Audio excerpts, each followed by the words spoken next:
Okay. Okay, now we are online. Nice.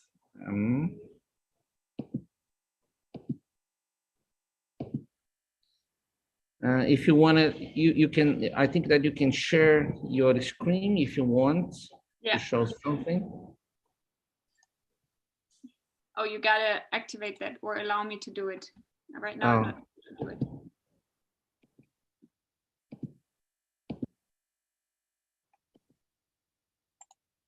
Yeah. Try again. Okay. So you should be able to see my screen. Maybe, maybe not. There it is. You see my screen? Yes, I can. You can see it. You can see you. Okay. You just let me know when I need to, or I should start talking. Well, I'm just going to give a short introduction about you to my students. I'm gonna speak in Portuguese, and then I let you. I come back in English, okay? Yeah, sure. Bom, hoje será mais uma palestra internacional, só que hoje é com a Svante.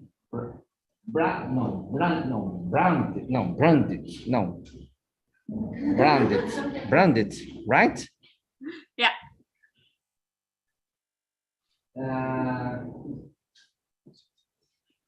Svante, eu conheci ela na Alemanha, em Münster, né? Quando eu estava fazendo, como estava de professor visitante, né? Porque ela era aluna de graduação do curso de Ciências do Esporte.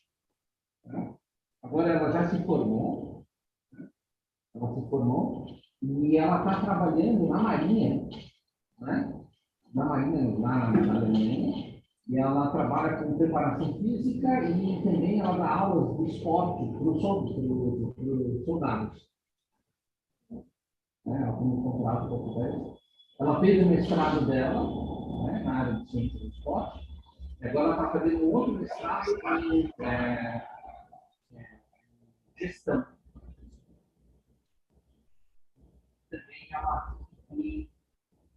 Ela é uma praticante, né, do kitesurfing. Então, eu convidei, né, para falar um pouco para vocês sobre essa modalidade completamente nova. Eu nunca pratiquei, né?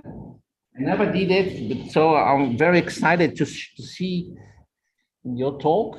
And I'm very, very, very proud and glad to have you here because, well, students can see you. I don't know if you can see them. Nope. Okay, let's turn my camera on. We don't have so many students today. It is about, we're about 15, 20 students. Okay. But, como que vocês estão de inglês? Mais ou menos. Dá para entender. Então, mas, sim, de qualquer forma, está sendo transmitido pelo YouTube. Depois vai ficar gravado e vocês podem assistir de novo para ir treinando em inglês. Tá bom? Então, well,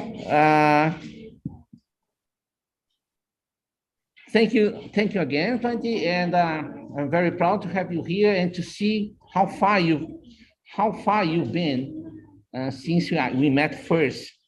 And I'm very glad that you accept my invitation to give this lecture to my students. So, good. Thank you. Thank you. So yeah, thank you for letting me have this lecture today. I was a bit surprised, but also happy to talk about something that is my most favorite activity that I'm doing whenever there's wind. And yeah, to give you a short introduction of what is kite surfing, what do you need for it, and It's actually quite funny because Brazil is one of the best places to go kite surfing, and a lot of the pro kite surfers go to Brazil for training. And yeah, it's actually one of my big dreams to one day go and experience the coast and go on the water there. So my talk is structured in a short outline. So first, a few information about me, but I think Professor Louise already told you some stuff about me. Then what is kite surfing? What are the requirements? Then talking about the equipment, which is unique to the sport, which contains of a kite, a bar, a board, a bar, and a harness. What exactly that means, I'm going to show you a bit later. Then the steps of learning how to kite surf. What are there for competitions or worldwide competitions? And in the end, how do you practice kite surfing? So quick introduction about me. So as you already know, my name is Santje Brandt. Right now I'm based in Flensburg, Germany. That's in the very north of Germany, close to Denmark, very close to the coast, which is good for the sport. And about my past career, I studied sports science in my bachelor's degree in Münster. That's where I met Professor Louise, and then continued with my master degree there as well. And since last year, for more or less exactly 1 year, I'm now in Flensburg working as a sports scientist for the German Navy, which is a quite interesting job and it's very hands-on, but it allows me to work outdoors more or less every day, which is what I like the most. So now coming to kite surfing. Kite surfing is a wind-powered surface water sport using a kite and a board to move across the water. So probably many of you have seen it before, so it's not something completely new, hopefully, maybe. If yes, there's a picture of a kite surfer on the slide, so that's how it looks. Pretty nice conditions there. And yeah, more or less the best conditions. There are two disciplines. So one is freestyle and one is speed kiting. Freestyle focuses on high jumps, loops, turning the body, and getting yourself out of the water the high you can, and as far and do crazy stuff, crazy tricks. That's the freestyle part. And speed kiting is going as fast as you can, and there you always use helmets and vests and all that stuff, because you can go up to 50 kilometers an hour, which is quite fast and also pretty dangerous. In my presentation, I will mostly focus on freestyle kiting because that's my part of the kiting side. So that's where I can tell you most about. Quickly about the history. It first came up using water skis. So having two boards on the water and then going on the water, being powered by a kite. And then since 1999, in France, it started that the kite was combined with the board, and then it just further developed and developed. People started to realizing what kind of boards work, what do I need in terms of a kite, and then it was first public or demonstrated in public 1996 in Hawaii. And yeah, then the first competitions came up, and since then the industry, the kite surfing industry, is constantly developing. Every year there's a new kite, every year there's new stuff coming up, new technologies that can be used to just improve the kiting. But the basis of having a board and a kite, which helps us to move across the water, is still there. So what are the requirements to learn kite surfing? So in general, a good state of health is helpful. So I need to know what my body is doing. And however, there's a lot, like preferably in the last 5 to 6, 7 years, it came up that kite surfing is getting more open to people, for example, with disabilities. I'm coming back to that later. However, then the ability to swim, because you have the kite who's keeping you up, but the kite can fall into the water. And then there's nothing to keep you above the water, so you're not wearing a life vest or something like that. So you need to be able to swim in case anything happens. You need to swim back to the coast. And then that's the thing most kiters do all the time, is waiting for wind. So we need wind between 12 and 20 knots. More works for advanced kiters, so you can go out to around 50 knots. And then wind that is going onshore. I put a small picture here, meaning going onto the coast, sideways to the coast, or side onshore. So still the wind is always blowing towards the coast. If the wind is blowing away from the coast, then it's quite dangerous to go out, because going against the wind with a kite is quite difficult. So that's about the requirements.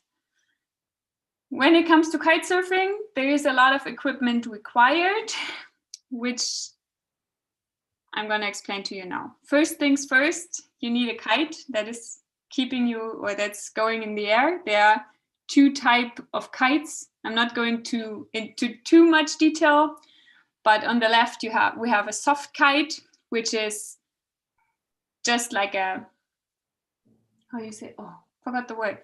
But it's just like a piece of material, and there's nothing that gives the kite the shape it has. So it's only it has little holes, and the wind blows in there, and that gives it the shape it has. And so here in the front, you see here's like the little white spot. I'm not sure. Do you see my mouse? Yes? No? Looks like a thumb. Okay.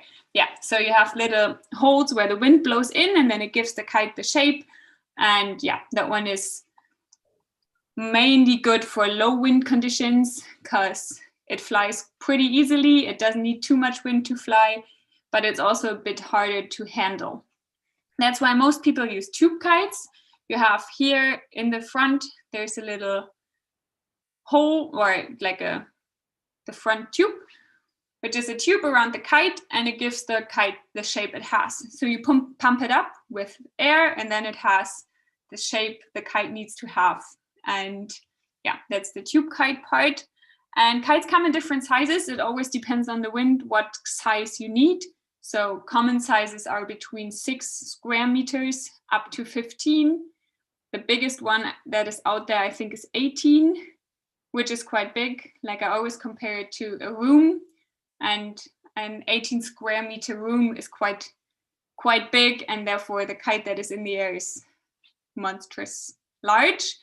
So common sizes you go out are between 6 and 12 square meters. Do you have to have any experience with parachute before using kites? No. And yeah, the more wind, the smaller the kite. So the less resistance to the kite, or the less area you give the wind to go on. So if the kite is smaller, then you need more wind. The bigger the kite, the less wind. Same for the weight. The lighter you are, the bigger, the smaller the kite. So if you have, for example, we go on for 15 knots wind, which is my favorite condition, between 15 and 20 knots of wind. I usually take out my 8 square meter kite, while my friends, which weigh around 30 kilos more than I do, take out 10 to 12 square meter kites. So because they need more power to pull them over the water. That's one of the parts we can adjust when it comes to kiting. The other part is the board. There are 2 types of boards. There's on the left side the twin tip, which has pads on the board where you can slip your feet in, and then you have a safe stance on the board, and it goes in both directions. So you can go in one direction and then go the same way in the other direction back. So you don't need to turn the board around. It can go both sides. And on the other side is the directional. That's something that is getting quite popular, at least in Germany in the past few years, which it doesn't have any straps or any pads on the board. You just stand there freely and you go more or less. It's directional board is created for waves. So it's then the combination of wave surfing and kite surfing. So you go with the board in the wave, and then you can surf the waves with the help of the kite. That's so far to the equipment. As there was one question before, any more questions or something that is not clear? Okay. Okay. Perguntar para ela se, tipo, às vezes essas pranchas, tipo, pode ajudar a prevenir algum tipo de lesão, sabe? He's asking if the difference between the boards is also related to the risk of injuries. Yes, because you can ride the twin tips with boots. Then you're more or less tied to the board. Then most of the injuries happen because you cannot slip or push the board away. When you jump, for example, you jump high and in the air you realize something is not going the way I wanted to. Then the safest way is just to kick away the board and then you just fall into the water. That doesn't happen on a twin tip with boots. And same with the straps. The straps you can always kick away, but for the directional, the worst thing that can happen is that you just fall off. So the injury is not too big with a directional. However, the wave conditions you use the directional in are more challenging and therefore more dangerous. So it all has its pros and cons. Okay, so now we have the kite and we have the board, and then we need two more things. The stuff that connects the person to the kite, which is on the left side, the bar, which is attached to the kite. Here it is only the lower part of the bar. And then you have 20 to 25 meters of lines that connect to the kite. So the lines are around 25 meters long. And then you connect the hook, which is down here, towards this hook. And then you have the power of the kite moving on your back. So it's not, that's what most people think. You don't hold the power of the kite with your arms, but you hold it more or less with your core and your back. And when learning, there are two types of harnesses.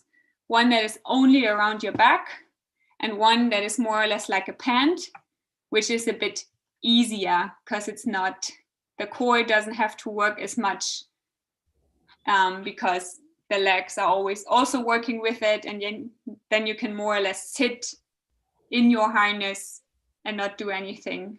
Like you don't need that much muscle power. However, most kiters prefer those ones because you have more flexibility in the movement on the water. But I'm going to show you in just a few slides how exactly that connection works. So that's all the stuff we need. Most people have one harness, one bar, and then around 3 to 4 kites. That's enough. For example, having a range from 8, 10, 12 square meters, that covers anything between 15 to or 12 to 25, 30 knots. How many kites you have? I have 4. I have 6, 8, 9, and 12. I'm now looking for a 10 because the step between 8 and 9 is too small. But then, oh yeah, that's what I said about the boards. Boards also come in different sizes. So you can have a smaller board and you can have a bigger board. They range between 1 meter and 30 centimeters to, I think the biggest ones out there around 150. And also again, the water has more resistance, or you have more resistance on the water. So the bigger the board, the easier it is to stand up and go in for riding. Okay, so now we have all the equipment and now it comes to the learning. I put you down here the steps or the levels from the International Kitesurfing or Water Sports Foundation, but that's more or less just an orientation of what are the steps or the levels you need to have. But I'm going to go into them now with using pictures because I think pictures just explain it a lot better. So level 1 is the general safety, which is knowing how do I put out my lines. For example, here on this picture, you have the bar laying in front, and then you put out the lines, see if there are any knots, are they torn in between, is there anything going straight? And then on the other side, I have my kite. Here you can pretty much see, so you pump it up, so it has a profile and it just is more stable in the air. And then you connect the kite to the bar.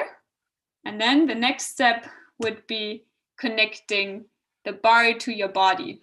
So here on the left, you have the hook that is on the bar connected to the hook that is on the harness, as well as here you see it a bit. I tried to find a good picture to show you, but that's like some of the best ones I've found. And in kitesurfing, it is counted as an extreme sport. So you have a safety system in case of emergency, which has 3 steps. The first step is throwing away the bar up, and then the kite goes right above you at 12 o'clock, and then it just stays there without doing anything. So that's the first step. When the wind is, for example, too strong or you get injured and you need to put the kite down on the water, then there's this system, which is here, which takes out all the power from the lines and just moves the kite away from your body. But you don't want to let it fly away because it's way too expensive to just let it fly away. So there's that one part where you're connected to the kite, and it's just like a small line, which is still connected to the kite, but there's no power in the kite anymore at all. And then the last step would be taking rid of the kite. But I've never seen anyone doing that. I never did it. That's like the last step you have. However, it is always good to know that if conditions get too rough, there's always a way to get safe. So I pumped out my kite, I connected the kite to myself, and then the first step when I learned how to do kite surfing is steering the kite. It is not as easy as it might seem. It is helpful to have experience in steering a parachute or a kite. However, it just happens more or less naturally. If you pull on the right side, the kite flies to the right side. If you pull to the left side, it flies to the left side. If I pull down the bar, the kite goes down in front of me. And if I lift away the bar, it goes up in front of me. So that is just more or less the first 6 hours are solely kite control, knowing what does the kite when I do this, what does the kite when I do this. So that is the first part of learning how to do it. Understanding the wind window. I'm going to skip going back in a bit. This is what I talked about with wind window. So the wind is always coming from behind. So you're always standing with the back to the wind. And then that's how you have to imagine this picture. In the very bottom zone in front of you is the power zone. That's where the kite has the most area of it in the wind. So it has the most power. If it goes up, you reduce the area where the wind attacks the kite. And if it's up above you, the wind, not sure, do you see my hands? No, right? Yeah. Okay, perfect. So the wind comes and it just flows through the kite and it goes away. So there's nothing, there's not much power in the kite and you're in a safe spot. That's the first hours of just learning. And when that is more or less clear and you know, okay, this happens when I do this, you start going in the water with the board. So here on the left, she's sitting in the water, steering the kite into the wind window, so down in the power zone. That power zone makes her lift out of the water and go into riding on the water. So that's a That's what's professionally called a power dive. So the power dive lifts you out of the water and then you go. And that takes another 10 to 12 hours to get out of the water and then go for at least 50 meters without falling into the water. Depends on your physical state. If you're very fit and aware of your body, it may be a lot quicker. If you have experience, for example, in wakeboarding, it's also easier to learn. But the popular opinion is that you need about 1 week of training, 1 week with around 5 hours a day, until you're at the point where you can drive on the water. And that's the nice part about kitesurfing. Once you're at that stage, so once you're able to go out of the water and drive, things move pretty fast. So then you're pretty fast in doing, for example, jumps or turns or anything that is a bit wild, for example. So here, for example, going with the backwards to the kite, going up in the air here as well. So then it's just a matter of courage, actually, to just trust in yourself and the kite to get out of the water and have something that lifts you out. Down on the left, you see one of my biggest role models, inspirations. He's actually from Brazil. He had an accident a few years ago, and then he still wanted to learn kite surfing. Teamed up with Caprina, which is the brand of his kite, and they developed something so that he can still kite without his legs, which I think is pretty amazing. And he is, quite cool. What is his name? I have Fernando. We talked once a year ago, and then I'll find it out. Yeah, I think that he's Fernando. I think he's quite famous here in Brazil. Yeah, probably. Yes. That's nice. Fernando Fernandez. Yeah. I don't know. I'm not sure if that's a not so common name, but yeah, that's quite cool. And I think that's a good thing about kitesurfing. It may take people quite long to learn, but if you look at the learning curve, then it takes a long time to learn it. Yeah. But then the progress you make once the basic steps are made is immense. So if I compare it to myself, it took me about 2 or 3 weeks to be able to ride and to be comfortable with my kite, and I know what happens when the wind is changing or whatever. And in the last weeks, now it's like jumping and turning and doing crazy stuff, which is quite interesting. Mm-hmm. I put a lot of women in this because there are not so many women in the sport. It's a very male-dominated sport, and I hope for a lot more girls to join because, yeah, there need to be more women on the water. Yeah.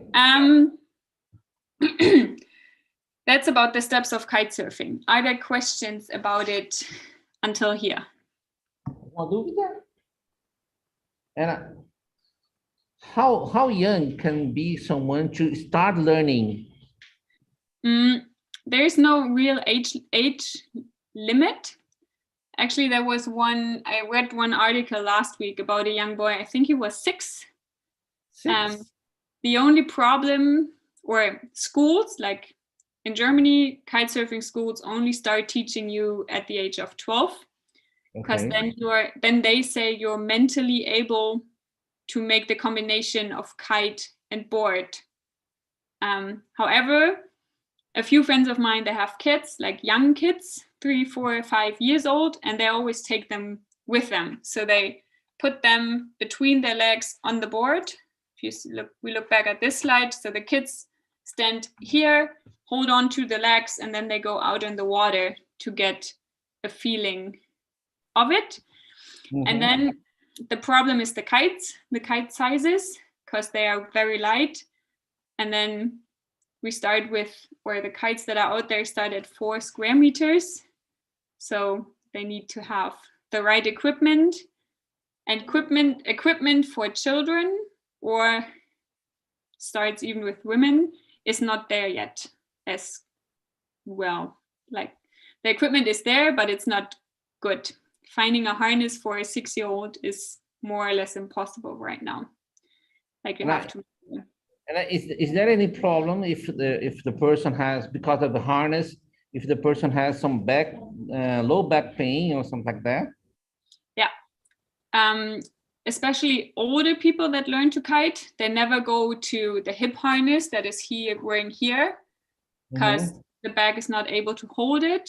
There are quite some people that go back to seated harnesses, because it's just more difficult. When I first started using the hip harness, it's immense, like sore the next day. The core and the back feel like they're breaking, more or less, because there's so much tension on the body for the whole session. Like, there's not even one point where you release and you can just relax, because you need to hold the tension, otherwise you're just falling off your board. Therefore, seated harnesses are quite a good solution to make it more comfortable. Okay. But on the other hand, if you need so much from your core, it also means that the athletes they have a better core control than the other ones. You feel like that? Yeah, like competing on a high level. Yeah. Everyone is very, very fit. Yep. And if you core, and especially the back, like the back needs to be very strong, as well as the legs. Like, it's a full body thing. However, that's something that I find quite interesting, and I didn't really find out why. Kitesurfing is a sport for a lot of people that are overweight. Yeah. And I don't know why.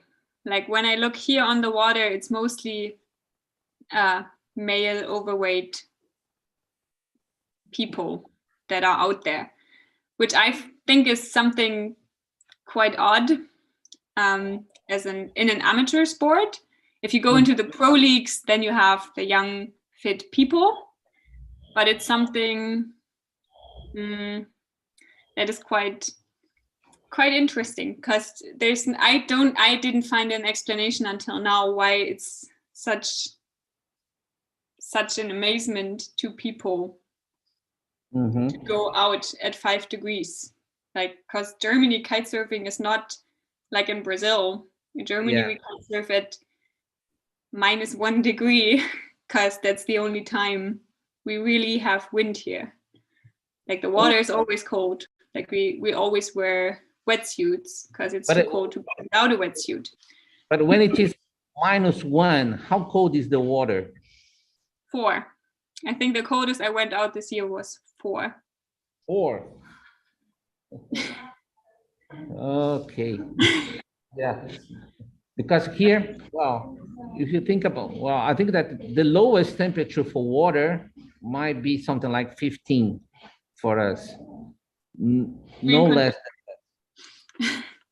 Yeah. No less than that. Yeah. That's maybe, I'm coming back to the last few slides I have. So for the practice with the pros, so it always depends on the discipline, but most of them are sponsored by kite brands or anything else. And they travel around the world to always train at perfect conditions. So, for example, they're from September till November, they're in Brazil because the water is there and the wind is there. And then they move to South Africa because then there's the wind. And then they move again to find the next spot, because that's what you always do. You always chase the wind. And the warm water. Just like surfing, you're always on the search. Yeah. And the whole life is scheduled due to the wind, which is, yeah. So like comparing it to the practice as an amateur, we go out whenever there's wind. It doesn't matter how much degrees out there, or if it rains or whatever, we just go out there and hope that there's somehow wind. And then helpful tools to learn it, especially in the very beginning, are video analysis as well as radio contact. Then you have a hat and it's connected to, for example, a trainer's hat. And then he can tell you always in your ear what you need to do right in the moment you're doing it. And if you go further, you always have the immediate feedback if you do a mistake. So if you put your weight wrong on the board, you fall into the water. If you steer the kite wrong, you get slower and all that stuff. So you always get the immediate feedback from what you're doing. And then in the end, every kiter develops their own style of competing and of kiting. Yeah, so that's the main part. And in the end, we have right now, there's the world tour. They compete around the world and they have different disciplines. So it's the regular kite surf with wave and strapless freestyle, which is with the directional that I showed earlier. Then it's the freestyle with the twin tip, which is also connected to Big Air, which is a competition brought into the world by Red Bull. So they just look for the highest jumps ever. And then you have the race with the hydrofoil. I didn't go into the whole foil thing because that's a whole nother topic. And then park, which is more or less like wakeboarding. So you have different figures in the water, and then you go over them using your kite. And then in the end, the race, which is either with a certain course, a straight course, or they all have the starting and the finish line, and it's just going as fast as you can. And then you have like the starting is like it's sailing. So you start with 50 kites at the same spot. And the first goal you have is not to fly your kite into another kite. Oh, yeah. Yeah, which is actually the worst thing that can happen in kiting on the water. And have you seen something like that? Yeah. Like it never happened to me, but I've seen it once, but that luckily went okay. Like nobody got seriously hurt. And one time I got to the spot, and right before I got there, there was a bad accident because the kite took the person up in the air, and then he flew a few meters, and then he fell down and was seriously injured. Like that's the most dangerous part about kite surfing. It's the starting and the landing. And on land, 80% of any severe kite accidents happen during starting and landing. Because on the water, you're always free to just float. And on land, you always have the wind that is a bit fuzzy. And then and you have other people that maybe not look enough. And then there are accidents that can happen. On the water, however, it's mostly knees that get hurt. And yeah. And what about you? Have you ever faced an accident? No, I fell multiple times, and I stopped a few sessions because I thought, okay, now something is odd, but it was mostly just my body because I didn't land my jumps. So it's just like falling down from something, but nothing serious so far. knocking on wood. Okay. Yeah. And do you have an idea how high have you ever jumped? I think my highest jump was 5 meters, which is not that high actually. I think the highest jump recorded in kite surfing is 32 meters. 32 meters. 32 meters. And then if you're interested in it, like it's quite hard to explain certain things. I didn't put any YouTube videos in the presentation because I was afraid they wouldn't work. There's one kiter from the Netherlands. His name is Nick Jacobsen, and he is always jumping off certain things. So he jumped off the Busharab in Dubai with his kite, and he jumped off an island which was 84 meters high, just using his kite. And that guy is just a bit too crazy. You have those people in kite surfing a lot, but that's his goal. Yeah, to jump as high as possible. Yeah. Yeah. And what about how fast you have ever? I'm at 38 kilometers an hour. 38. Which is okay. Which is okay. I think I'm measuring it with my GPS watch, but I'm not sure how exact that is. And have you seen anyone just flying away? Because we saw some YouTube videos with people flying away, and yeah, I've seen it. But that's like more or less not my goal, but jumping in the air and then just flying. But then you're always able. That's why you have the control of your kite. If it's not broken, you're always able to steer it down again and take out the power of the kite to go back down.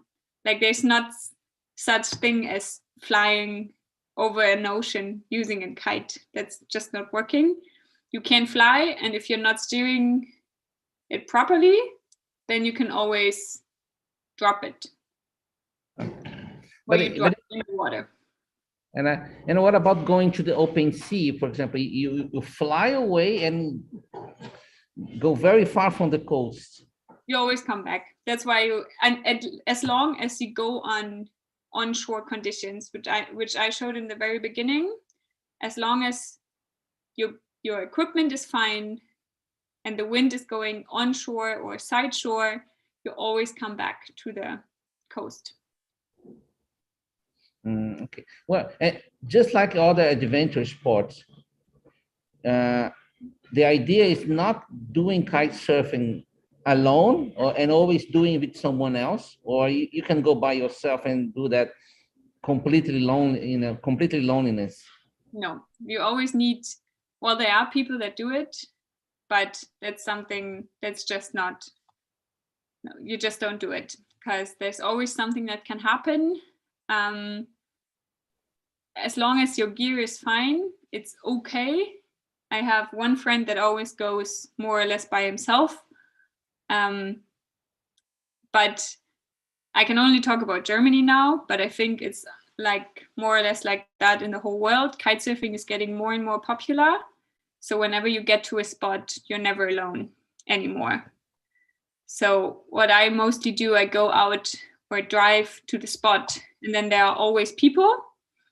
And in kitesurfing, you're always depending on others to start your kite and to land your kite safely.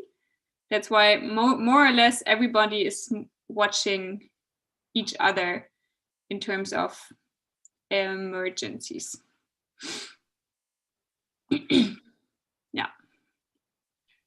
And have you ever tried not kite surfing but kite skating? We tried kite or land boarding, so doing it with more or less with a go-kart on the beach. Yes. That's when it originally came from, was land boarding, the kite surfing. And now we wanted to try it with using a longboard. But right now I'm just too scared to hurt myself doing it. Yeah. But you think that doing that on land could be part of the learning process, or we don't need to do that? There are certain learning kites which are a lot smaller. They're like the soft kites I showed in the beginning. They have around 1 to 2 square meters, and those ones can be used on land. Okay. But the difference that is there, let me see, but I think I have a picture. Kites are,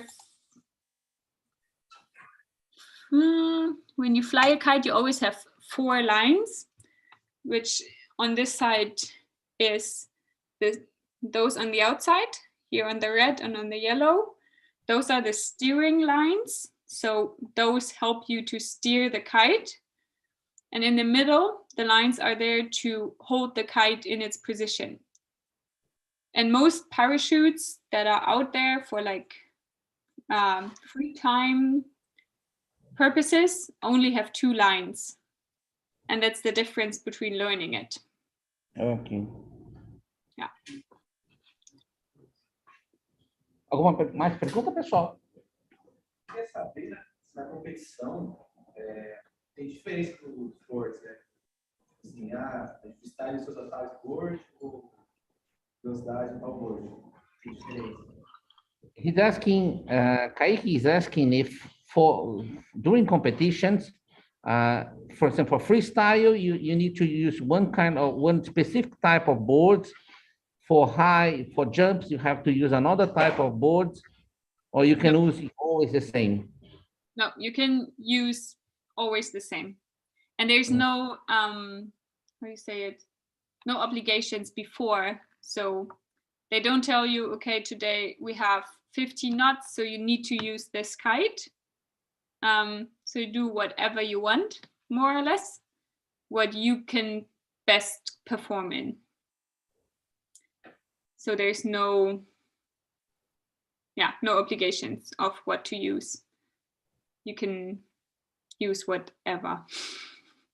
But smaller boards are faster, right? And larger boards or not necessarily?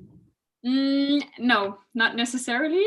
So I have, for example, I have one smaller board, which is good for high wind conditions because it gives less resistance to the water, and it's not as hard to steer because you're standing with the feet in the straps, and in order to steer the board, you change the degree on which it is in the water. So the more you're on one side, the faster you go, and the more you're flat, the slower you are. Okay. So you're having, and then I have another board which is bigger, but that's a lot harder to put on the side, on the rails on the outside. So that board is mostly for me to use in light wind conditions when I just want to cruise back and forth. And therefore, not necessarily, not the smaller the board, the faster. Okay. So it means that it's not like surfing. I mean, because usually when people have very long boards, then the board is easier to surf, but it's lower, and also you have more stability. So it doesn't mean exactly the same. No. When it comes to the twin tips, when it comes to the directionals, then it depends on your weight. If me with my weight, I would use a bigger directional. I would go faster because it doesn't have, or the wind doesn't need as much resistance to keep me above the water, because the board or the volume of the board is so high that it can just push me above the water. Different when the board is smaller, the kite needs to work more, or I need more wind to pull me in the same speed over the water. Okay. So actually the other way around, the bigger the board, the faster.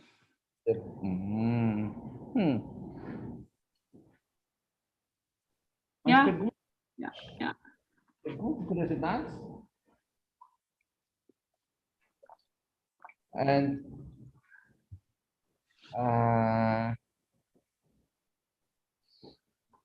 can you tell some, well, and why did you choose kite surfing?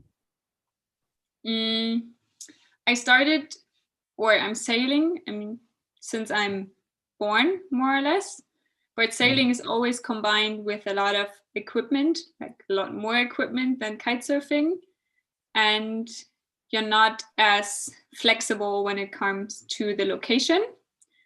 So about, when did I start? I think 5 years ago, I told myself, okay, I always see those kite surfers and the only thing they're wearing is a backpack and a board.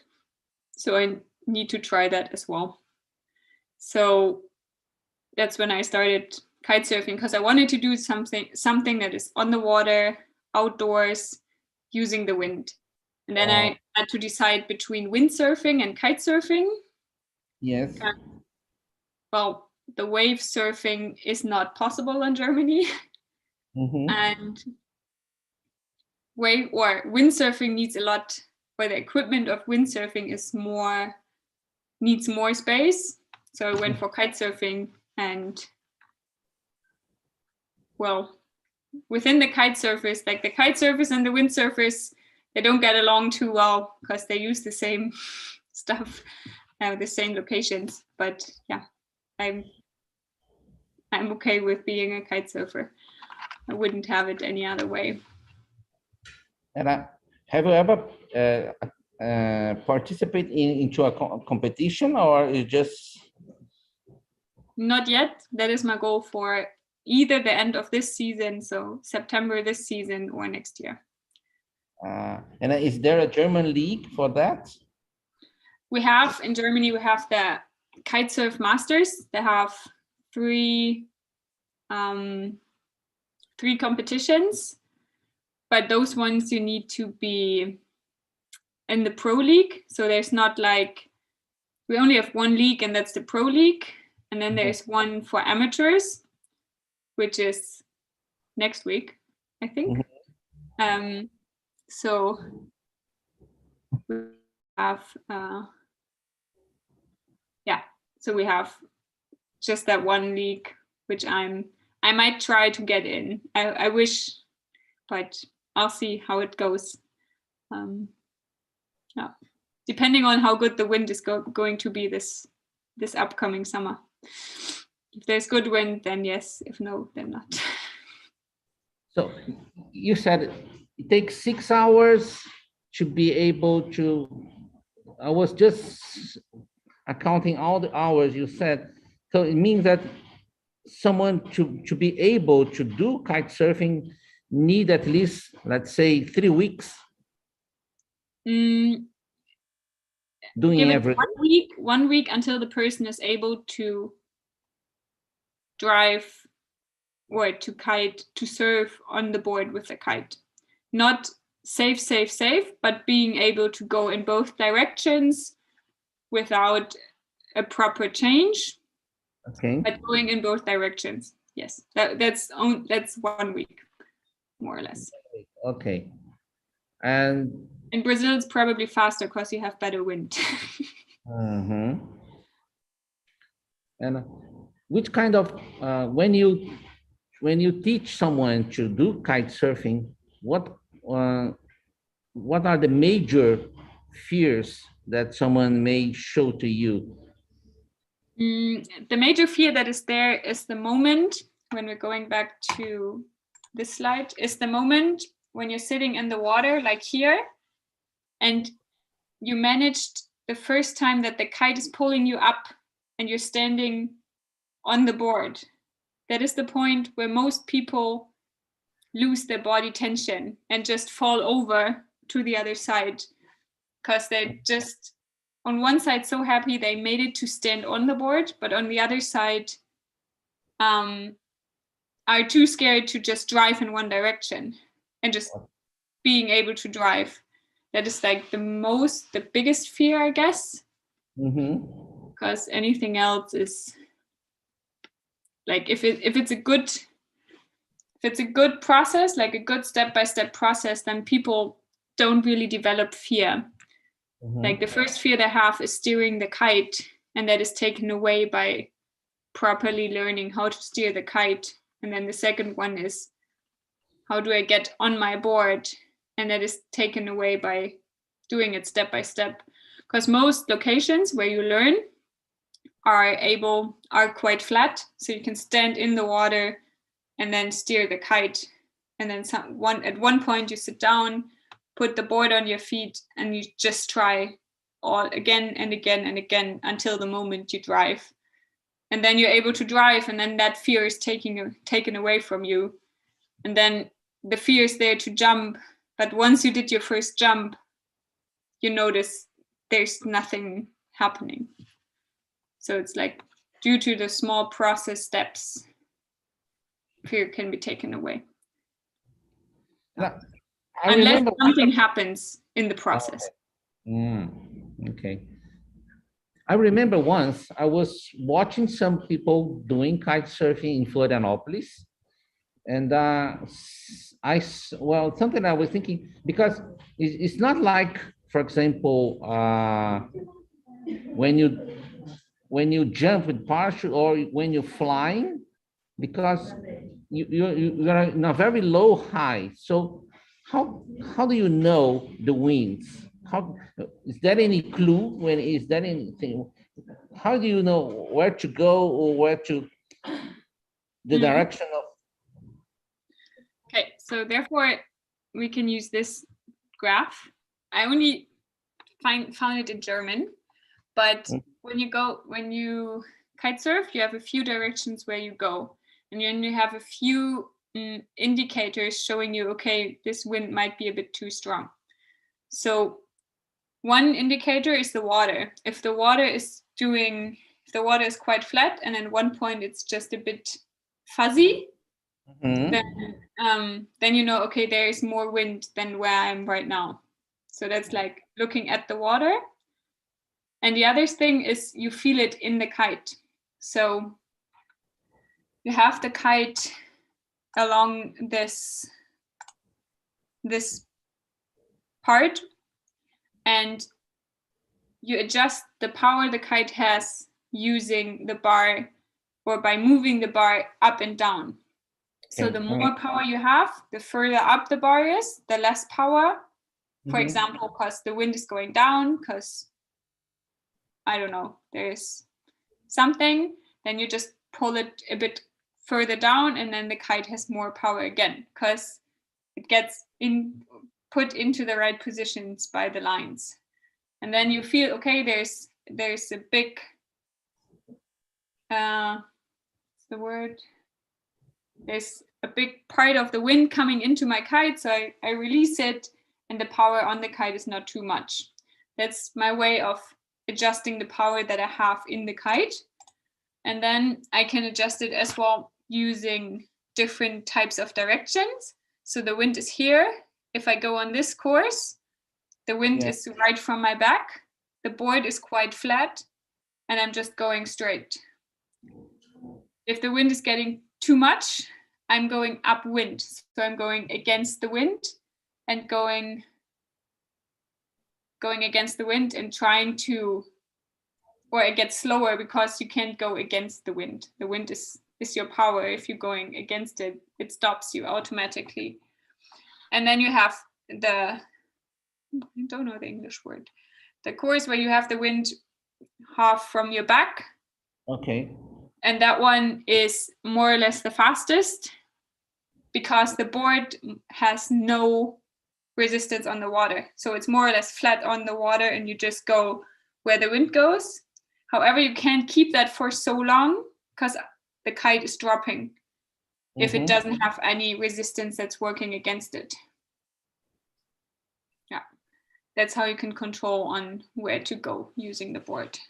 So you mean that you learn how to use your belly as you know how to use your belly to feel the wind, right?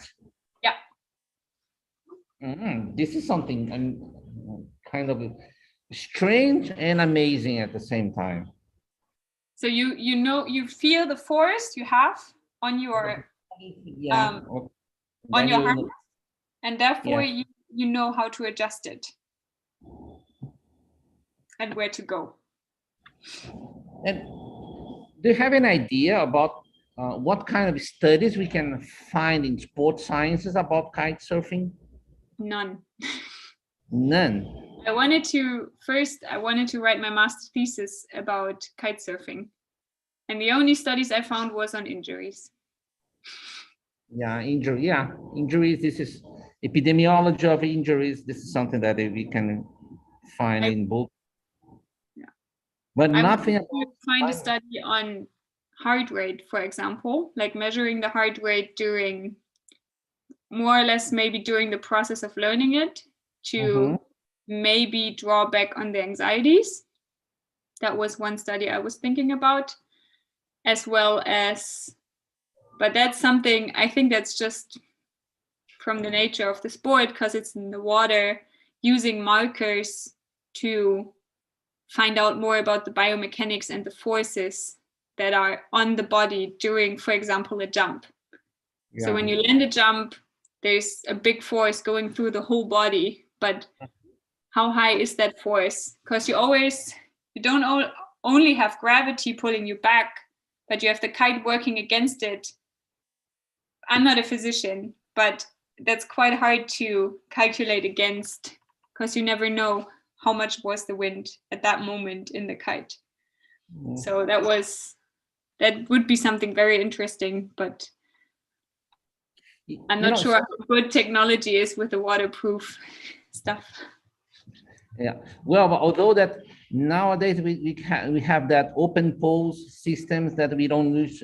You can only we don't need to put markers or anything on the body, and then we can do all the biomechanics.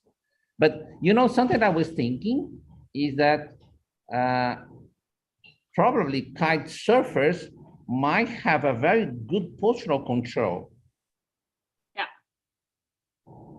And two things one is postural control, and the other one, because it's very easy to find among women, sport women, and with problems with incontinence, urinary incontinence, because usually they don't care about the core, and they have some. But I think that for kite surfers, they have a very good control of the urinary control, so they might not have incontinence. Do you have an idea about this? No clue, but I can find out. Yeah, because I'm gonna ask. I have a friend. She works in Florianopolis, and in Florianopolis, I saw a lot of kite surfers, and she did one study with a lot of different athletes from different sports, and I'm gonna ask her if she interviewed people from kite surfing. That would be interesting. Yeah. Very nice. Yeah.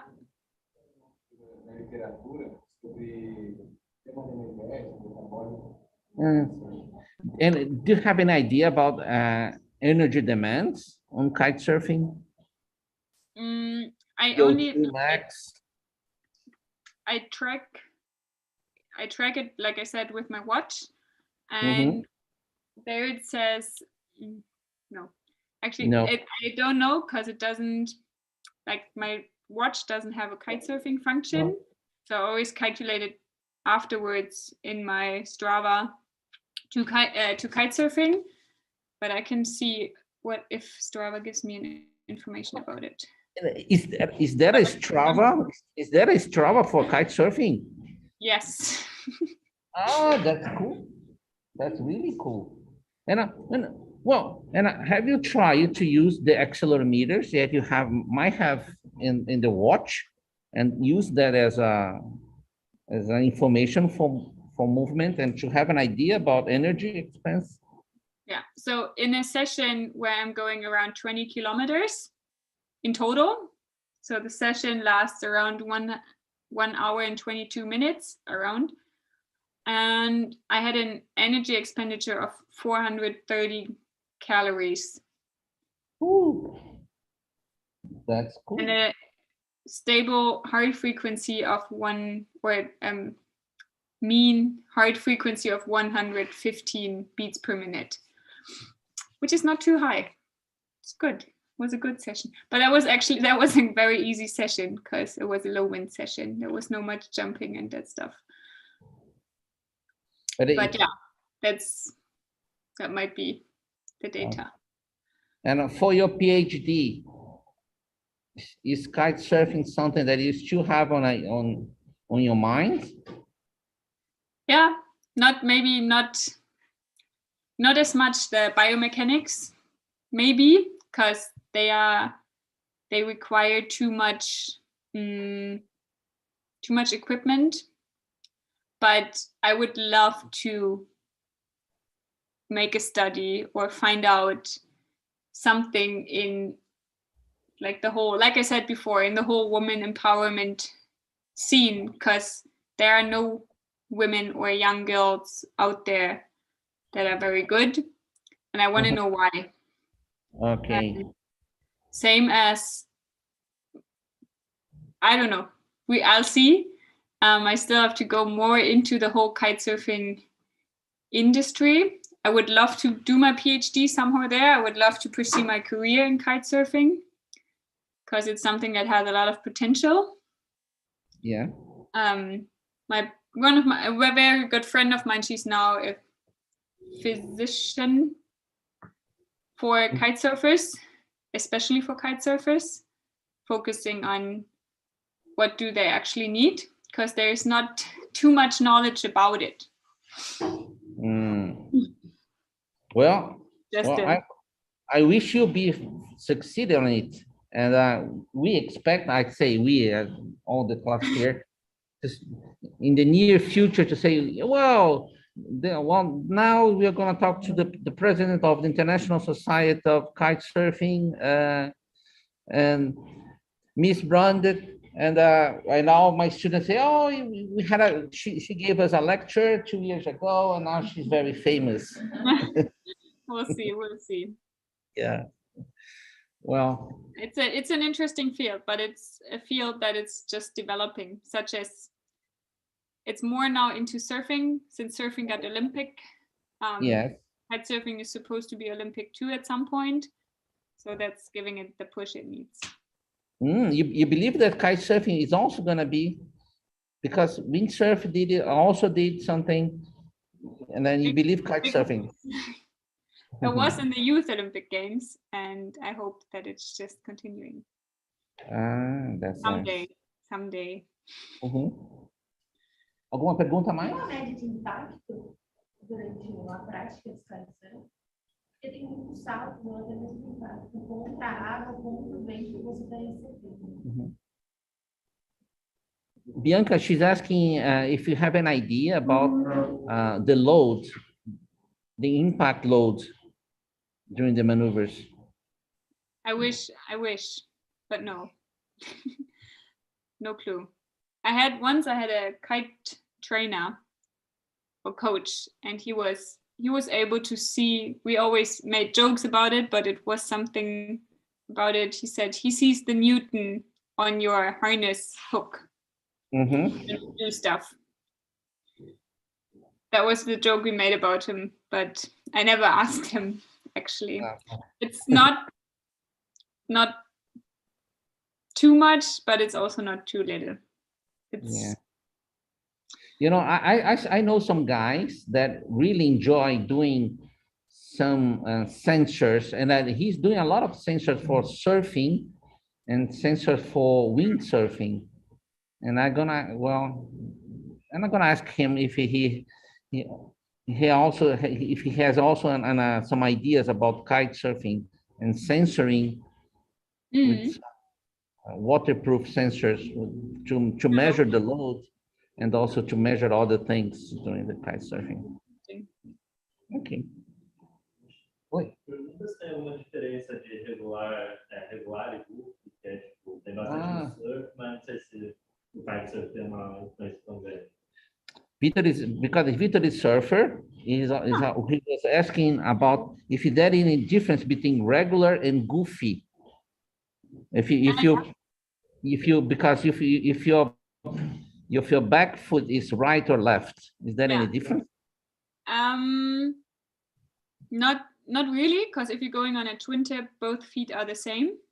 But you have it that a lot of people can only ride in one direction at first.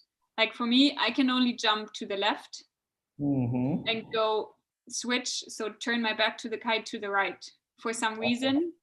But that's the only thing there is. Like you have a lot of people that have like a good side and a bad side. But going with a twin tip, you have the same in both directions. With the directional, you always have, then you have a goofy and a good side.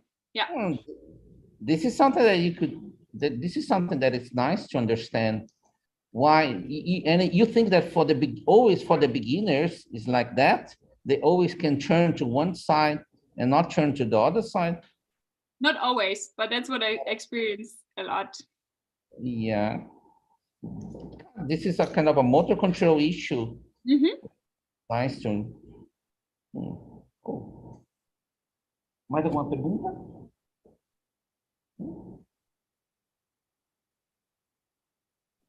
Okay. Well, just to finish your talk, please, what kind of message could you give to the students about kite surfing?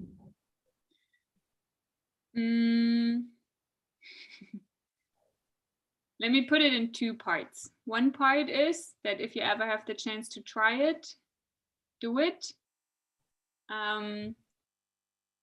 Whenever I'm on the water, there's like the world is off because you're not, I think what you said, Peter probably knows what I'm talking about. So you're not reachable by the world. You have no phone on you. You have no music in your ears. Just you, the water, the kite, the board. And that is bringing you back to focusing on what actually matters in life. So it's the focus on you and not comparing yourself to others and all that stuff. That's something I learned during kitesurfing. It's something going out of comfort zones.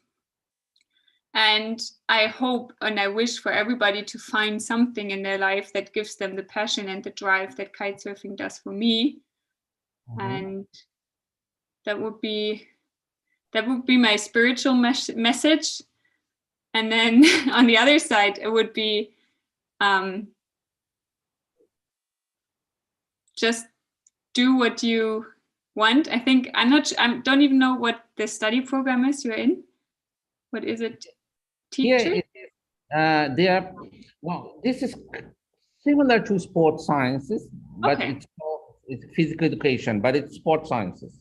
Okay, so teachers in the end. Yes. Okay. Yeah. Just find your hobby that is working for you. And when it comes to kitesurfing, always follow the wind. Okay. Thank you so much, Manti. Thank you for the opportunity. Well, I'm gonna show you, let me see. Well, can you see, well, say goodbye. Say bye. Bye. Yes. Well, thank you so much to have you here. And I hope to be, well, I'll keep following you in Instagram to see all your posts, but we need to keep in touch anyway. And you know what you said about drive, and I just remember about you. Do you remember Raul, the other Brazilian? Yeah. Raul told me that there are two sports that we need to be focused 100% of the time. One is jiu-jitsu, because if you, and the other one was, well, last week we had a climbing lecture with a fellow from Vienna, and also climbing is something that you need to be focus 100%? And do you think that kite surfing, you need to also to be 100% focused? Yeah. Yeah, otherwise you fly away. Yeah, okay. Okay, so now I have 3 sports to tell my students, examples of to be always focused. And to be in the whole just to be in the moment as a whole. Like, for example, also in climbing, you can't like listen to music and be with your mind somewhere. You just have to focus on what you're doing, otherwise you fall off. Yeah, okay. Thank you very much, Professor Luis. Thank you, Vanti. Well, have a nice day. You too. And, bye-bye. Bye-bye. E aí, pessoal, o que vocês acharam? Foi difícil de seguir em inglês? Não? E a legenda ajudou? Não. Essa com certeza não. Tá. Mas é que o inglês dela, assim, o inglês dela não é difícil, ela fala bem inglês, né? E ela fala devagar, né? Acho que a grande vantagem é quando você pega uma pessoa que não é nativa no inglês, né? A pessoa não fala rápido demais o inglês, né? Então é legal. E é uma coisa importante, né? Vocês precisam praticar. E sabe, uma coisa que...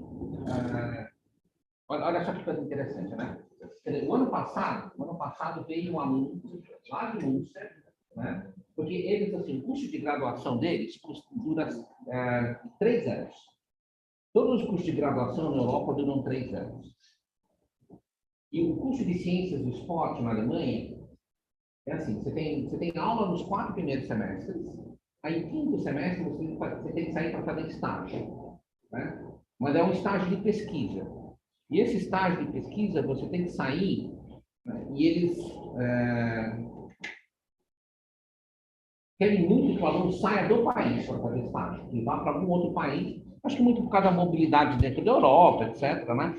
E isso também para aumentar a chance deles conseguirem emprego, né? Então, aí o Kiel veio para cá, né? Veio fazer estágio aqui. É claro que deu azar, né? Peraí, deixa eu terminar. É claro que deu azar de que ele veio bem no meio da pandemia e acabou me encontrando com vocês, né? Ele acabou dando uma palestra, não sei se algum de vocês assistiram ano passado, né? Mas aí a Svante estava pensando em vir para cá, isso em 2019, né? Estava organizando para ela vir para 2020, tanto que eu tinha participado com ela de uma entrevista lá no Centro Brasil-Alemanha, para ela vir para cá em 2020. Mas aí foi quando deu a pandemia. Mas uma coisa que é muito legal é que, assim, eles, né, acabam se envolvendo muito com a... Eles fazem, na verdade, o semestre é estágio, o 6º semestre eles entregam nada. Eles chamam de tese, mas é uma monografia. E eles ficam só trabalhando na monografia. Então, na prática, eles só têm 2 anos de aula teórica. 2 anos de aula teórica, só. Só que quando o Kiel veio para cá, né, ele se interessou em trabalhar profissionalmente aqui no Brasil. Só que no Brasil, diferente da Alemanha, né, você tem que fazer, você não precisa ter feito, por exemplo, você não precisa ter feito você não é obrigado a ter feito de graduação em educação física para trabalhar com isso, né? Tem algumas certificações que você vai obter. Só que para vir para cá, você tem que ter os diplomas para trabalhar, para poder ter o CREF, etc. e tal.